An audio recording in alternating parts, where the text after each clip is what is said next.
Narco-corridos are Mexican songs inspired by the drug cartel lifestyle. While the genre is growing in popularity, some cities in Mexico have banned the music.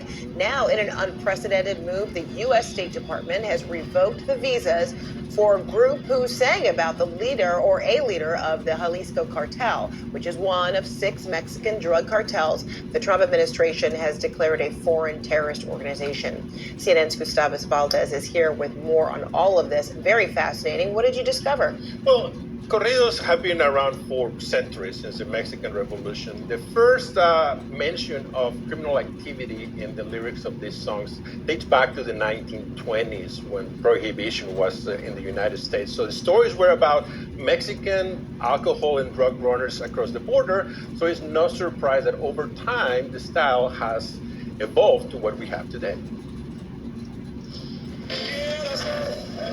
It's Música Mexicana night in one of Atlanta's newest rooftop bars, where the young crowd dances to the rhythm of the accordion and sings along to cover versions of corrido music. Corridos have long been tales of epic loves or heroic characters, but some are controversial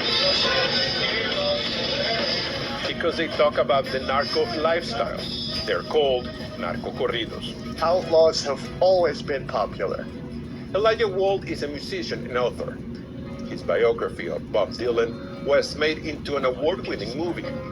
He also wrote a book about narco-corridos and the people who sing them. It's the story of poor kids, whether in the mountains of Sinaloa or in Los Angeles, who have seen their parents working their whole lives and getting nowhere. Sometimes the lyrics have run afoul with politicians. In some Mexican municipalities and venues, they've banned the genre, upsetting some fans. Singer Luis R. Conriquez was attacked on stage when he didn't sing narco-corridos in a state that prohibits them.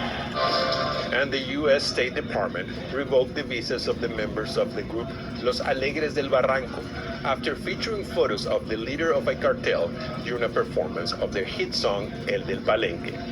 The band later apologized. Some see irony in the response of the American government. This music, it was Mexican, but it was not made in Mexico. Sam Quiñones is a journalist and author of books about drug cartels. He says Los Tigres del Norte recorded Contrabando y Traición in California in 1974. It's the first song that defines the genre. As the drug cartels grew in notoriety, so did their prominence in the songs, to the point that the big capos commissioned songs to elevate their importance. The corrido, as it became corrupted, in my opinion, became, in praise of power, in praise of these bloodthirsty men with enormous power who killed wantonly. Government regulations might do little to end narco-corridos. After all, the explicit content warning might have helped make gangster rap more popular. And the song that cost Los Alegres del Barranco their U.S. visas became an overnight hit worldwide and was streamed more than 2 million times in the week following the controversy.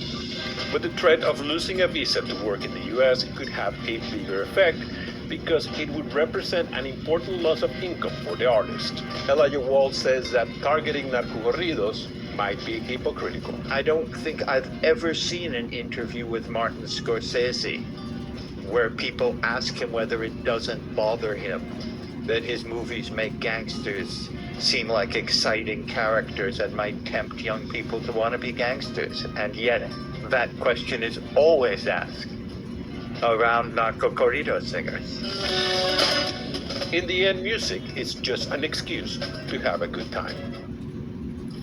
Now, so far, only Los Alegres del Barranco have been lost their visa. So, and it might have been not so much because of the lyrics, but because they were flashing the face of one of the cartel leaders. So, it might be not necessarily the song; it was just the fact that they were elevating this person. So how does the narco-corridos music kind of compare to other, I guess, crime-driven, related lifestyle depiction kind of music? So let's just use gangster rap in the United States, where sometimes they are very explicit. They talk about women some way. Corridos are more poetic. sometimes you have to be in the joke or know what they're talking about. They're just making a reference, and that's why the lyrics per se might not be the target. It's knowing that they're talking about a specific person, and in that case, like we saw with Los Alegres del Barranco, that is where it might elevate. But still, there's the question: is it censorship because that's what they represent, or is just really targeting a specific group? It's very complicated. All right, Gustavo Valdez, thank you so much.